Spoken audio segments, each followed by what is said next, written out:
Have you ever thought about how weird some of the ways we deal with mental health can be?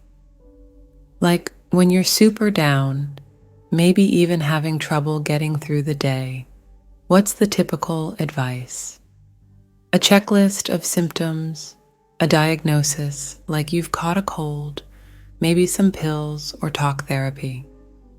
This way of approaching our emotional struggles seems so normal. It's hard to realize that it has very specific cultural roots. See, Western ideas about the mind, everything from what's normal to how we're supposed to fix ourselves, come from a particular historical moment. This perspective often treats the mind like a computer with faulty parts, an individual problem requiring technical expertise to sort out. But is this approach missing something? It's important to acknowledge the amazing successes of the field. But what if this idea that the mind is like an isolated machine causes us to miss some crucial things? Many cultures actually understand emotional struggles by focusing on connection to self, to others, to the wider world, even something beyond ourselves. They don't always just try to rewire a malfunctioning brain, but seek balance, a deeper sense of purpose, healing within communities. For healing practices, we might label as primitive or superstitious. Well, let's think for a moment. In many traditional cultures, things like ritual drumming, specific dances, working with elders, connecting with ancestral knowledge, those aren't just hobbies, they're powerful medicine. Modern neuroscience confirms our bodies and minds are profoundly connected. Maybe talking about it isn't always the only way to help the parts of us that ache deep below the surface. I find this incredibly exciting. Imagine being able to draw from that wealth of human knowledge. But this raises a big question.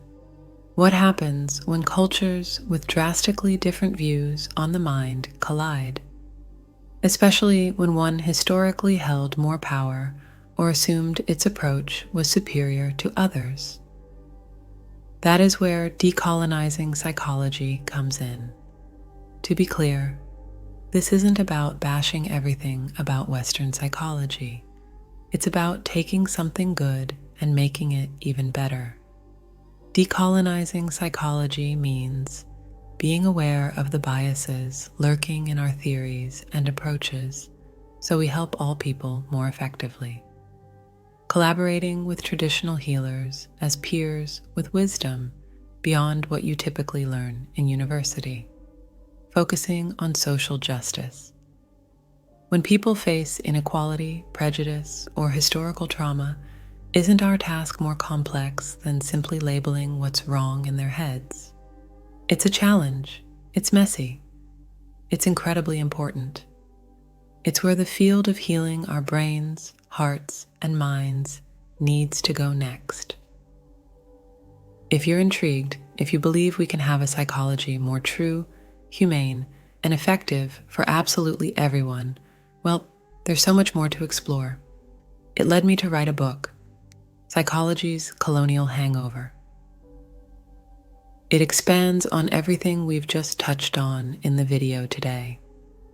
If you want to dive deep and maybe help create positive changes in the field, click the link below, pick up a copy, and let's continue this vital conversation together.